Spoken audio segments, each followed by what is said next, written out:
Connaissance, recherche, sciences, et sciences mathématiques, théorie, physique, philosophie, conférences, archéologie, nature.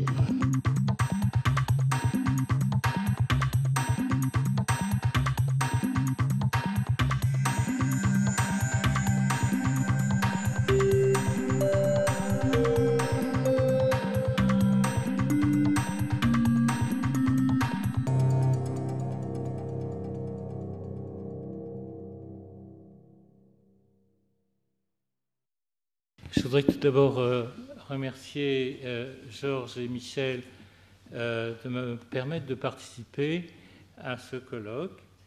Et en fait, comme je ne suis pas paléontologue, je ne suis pas histologiste non plus, et même je suis très ignorant en ce qui concerne les vertébrés, j'ai cherché ce qui pouvait, quels étaient les centres d'intérêt que nous pouvions avoir en commun, Armand et moi. Et en fait, c'est l'intérêt pour le développement et l'évolution, en soulignant le « et », c'est-à-dire qu'est-ce qui rapproche, qu'est-ce qui permet de rapprocher ces deux disciplines qui ont été biologiques, qui ont pu être à un moment séparées. Et donc j'ai choisi de vous parler d'une question fondamentale qui est la perte d'organes dans une perspective darwinienne et en me servant du cas d'un vertébré, le poisson aveugle Astyanax. Et donc, alors qu'est-ce que c'est que Astyanax ?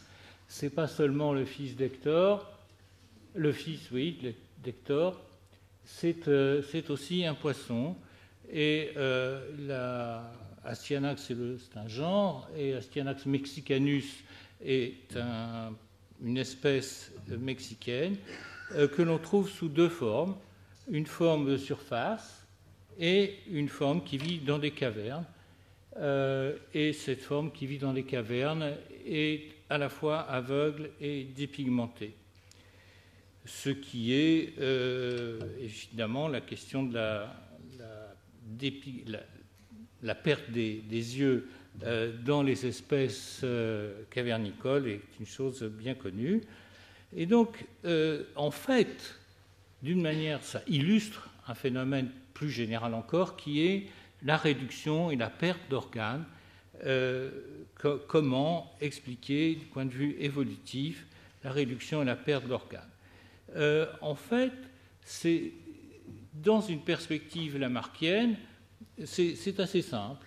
Et Lamarck, je vais vous donner donc une citation de Lamarck, nous disait « Quantité de faits connus prouve que l'emploi soutenu d'un organe concourt à son développement, le fortifie, l'agrandit même, tandis qu'un défaut d'emploi, devenu habituel à l'égard d'un organe, nuit à ses développements, le détériore, le réduit graduellement et finit par le faire disparaître, si ce défaut d'emploi subsiste pendant une longue durée dans tous les individus qui se succèdent par la génération. » Donc, pour Lamarck, l'usage et le non-usage, en fait, est une explication suffisante de la perte d'organes.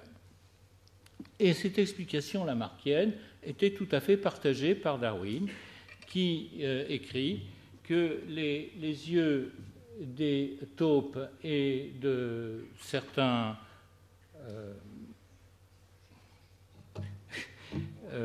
rongeurs, voilà, merci, certains rongeurs qui font des terriers se réduisent en taille et dans certains cas sont même couverts par de la peau et de la fourrure.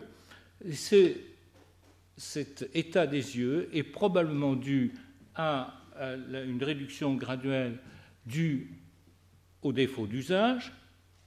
Et dans ce paragraphe, Darwin rajoute « mais peut-être aidé par la sélection naturelle ». Donc, Darwin admettait l'effet du défaut d'usage, mais rajoutait en fait la sélection naturelle. Et ça pose un problème, parce qu'en fait, on voit mal comment la sélection naturelle, au moins autant on peut comprendre que la sélection naturelle agisse favorablement pour renforcer, pour créer éventuellement même un organe et le renforcer, mais pour le perdre, on voit mal l'effet de la sélection naturelle. Et ça a posé, à propos des taupes, on voit ici, j'ai mis cette image qui illustre la convergence de la perte des yeux chez deux espèces de taupes complètement différentes, une taupe marsupiale et une taupe euthérienne. Et en fait, August Weismann, qui est le fondateur du néo-darwinisme, c'est-à-dire du darwinisme qui refusait les explications lamarckiennes de l'évolution, s'est posé très sérieusement le problème et d'essayer de comprendre. Ça lui a posé un réel problème, comme l'a souligné Stephen Jay Gould en particulier. Finalement, comment expliquer la perte et particulièrement la perte d'un organe lorsqu'il est déjà réduit par la sélection naturelle. Et donc là, je vais vous raconter une histoire, l'histoire du poisson Astyanax et des travaux récents qui nous donnent une explication dans ce cas-là, dans ce cas particulier, qui donne une explication qui est compatible avec la sélection naturelle. Alors, ce poisson, en fait, on trouve des poissons cavernicoles, des Astyanax cavernicoles, dans plusieurs de ces cavernes au Mexique, et à chaque fois, ils ont la même forme, ils ont la même perte morphologiquement, on voit à chaque fois la perte des yeux, ce qui ne veut pas dire que les effets génétiques soient les mêmes. Et donc, on va s'intéresser, ce qui a été particulièrement étudié, ce sont les poissons qui sont issus de cette caverne de la localité de Pachón, au Mexique. Et un de ceux qui ont particulièrement étudié ces poissons de la localité de Pachón, c'est Bill Jeffrey. Je vais vous donc parler de cette étude qui a été faite par Yamamoto et Jeffrey en 2000. Quand on examine le développement de ces poissons et qu'on compare le développement des poissons de surface aux poissons cavernicoles, on observe que le début du développement est tout à fait normal chez les poissons cavernicoles. Et en particulier, on a la formation de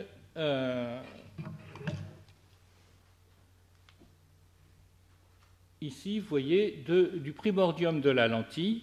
Et on sait que chez les vertébrés, le primordium de la lentille est essentiel à la formation de l'œil.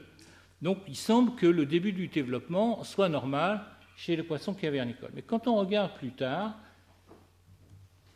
eh bien, on s'aperçoit que chez les poissons de surface, on a un développement d'un œil tout à fait normal avec le développement de la rétine.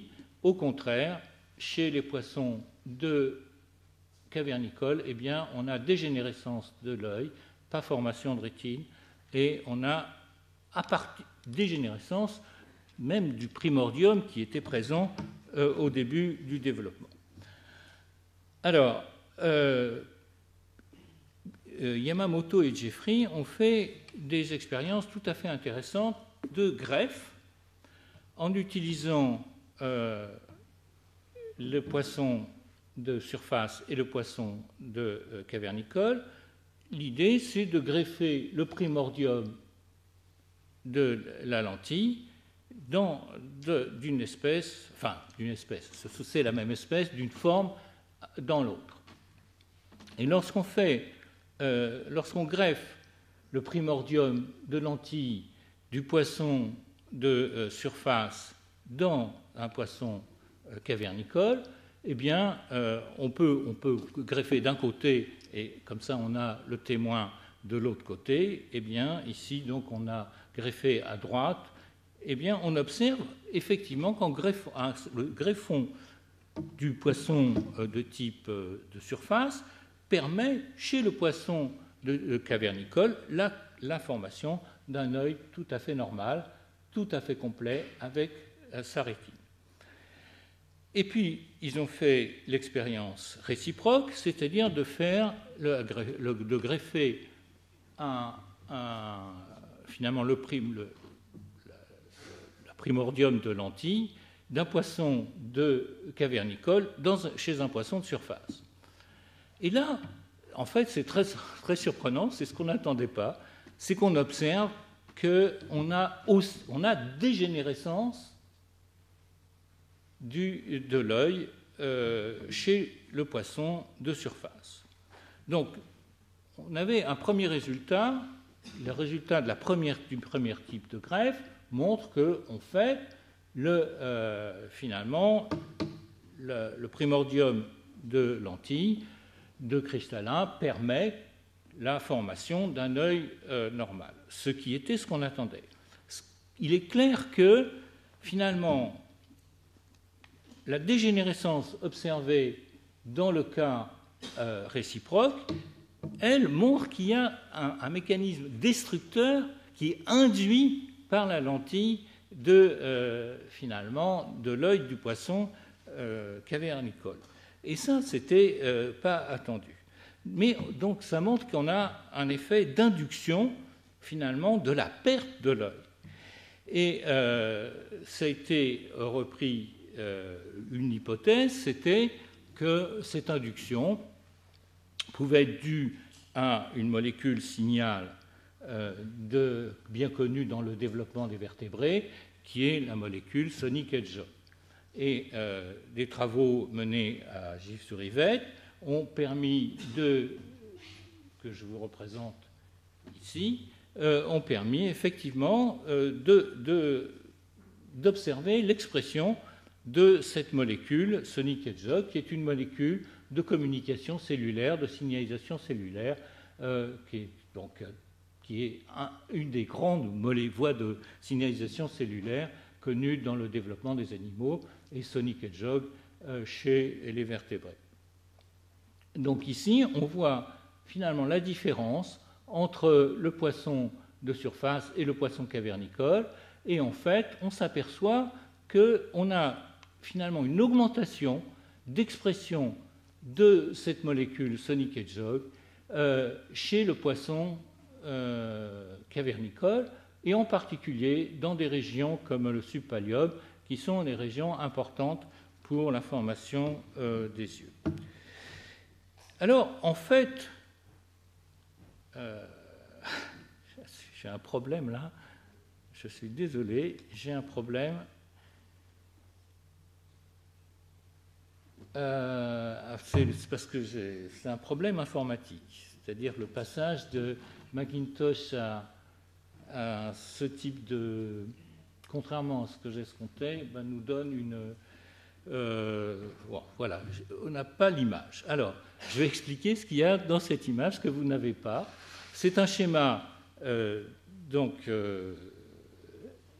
tiré d'un article de Sylvie Retto qui dirigeait l'équipe qui a étudié l'expression de Sonic Hedgehog.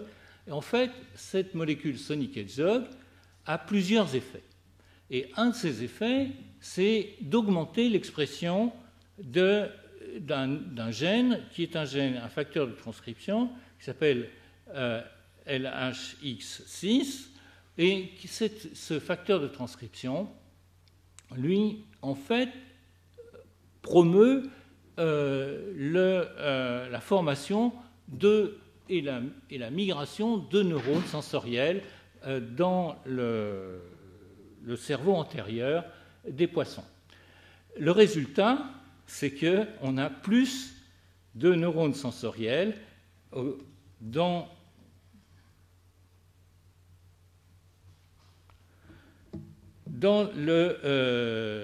finalement la partie antérieure de ces poissons cavernicoles.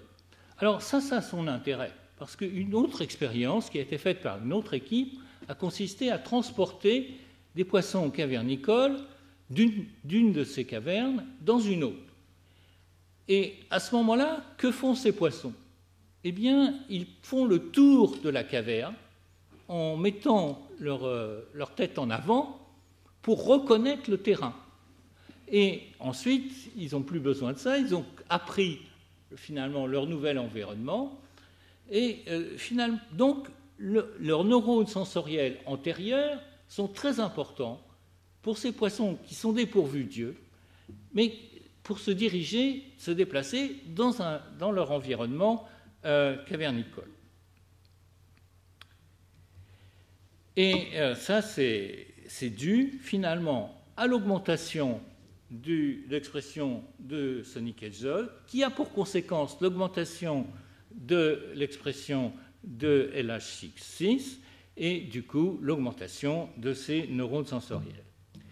Et en plus de ça, une autre conséquence de l'augmentation de l'expression de Sonic Hedgehog est aussi que la taille des mâchoires est augmentée et le nombre de dents est aussi augmenté, ce qui peut être considéré comme un avantage sélectif pour ces poissons. De plus, on a pu montrer que, en fait, on a pu montrer que l'expression de Sonic Hedgehog, surexpression de Sonic Hedgehog observée chez les poissons, les poissons cavernicoles, induit l'apoptose qu'on observe dans la lentille. Et on a pu montrer qu'il y a réellement une apoptose et que finalement, ce mécanisme de dégradation qui se passe alors que le début du développement est normal, pourquoi on a une dégradation? Eh bien, c'est par apoptose des tissus de la lentille. Et en fait, on a pu montrer que cette dégradation, cette apoptose, est due aux propriétés de deux cristallines. Les cristallines sont des protéines tout à fait étonnantes, parce que finalement, au niveau moléculaire, elles manifestent un phénomène qui est celui que Lucien Queneau avait appelé la préadaptation et que Stephen Jay Gould, avec Elisabeth Vra, avait appelé l'exaptation. C'est-à-dire qu'elles sont recrutées pour une fonction nouvelle. Et en fait, on s'est aperçu que chez les vertébrés, on a beaucoup de ces cristallines qui, en fait, correspondent, quand on a pu faire la génétique, c'est-à-dire analyser quel était le gène correspondant à ces cristallines, on s'est aperçu que ça pouvait être des enzymes comme des lactates déshydrogénases ou bien d'autres protéines qui, au départ, n'étaient pas destinées à former une protéine de la lentille. En particulier, donc, on a ici, dans cette cristalline des poissons cavernicoles, on a une cristalline qui est l'alpha-A cristalline qui est dont la régulation est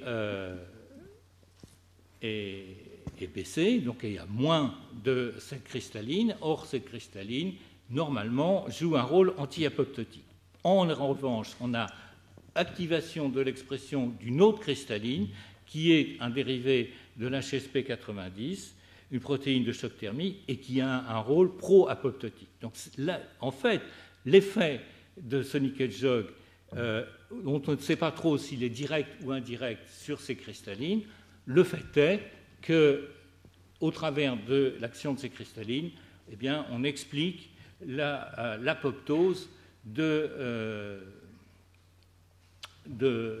l'œil, les phénomènes de disparition de cet œil chez les poissons cavernicoles, alors qu'au départ, on a une formation, les premières étapes du développement sont tout à fait normales. Donc, pour nous résumer, l'augmentation de Sonic Hedgehog produit à la fois la dégénérescence de la lentille, du coup la perte de l'œil, et aussi l'augmentation des récepteurs olfactifs antérieurs qui augmentent le pouvoir discriminateur et d'apprentissage des poissons. Et donc on peut considérer que, en fait, la perte des yeux chez ces poissons n'est pas due au défaut d'usage, mais en fait est due à une sélection positive en faveur de l'augmentation de la sensibilité olfactive et de l'apprentissage, et aux dépens de la perte des yeux. Voilà, je vous remercie.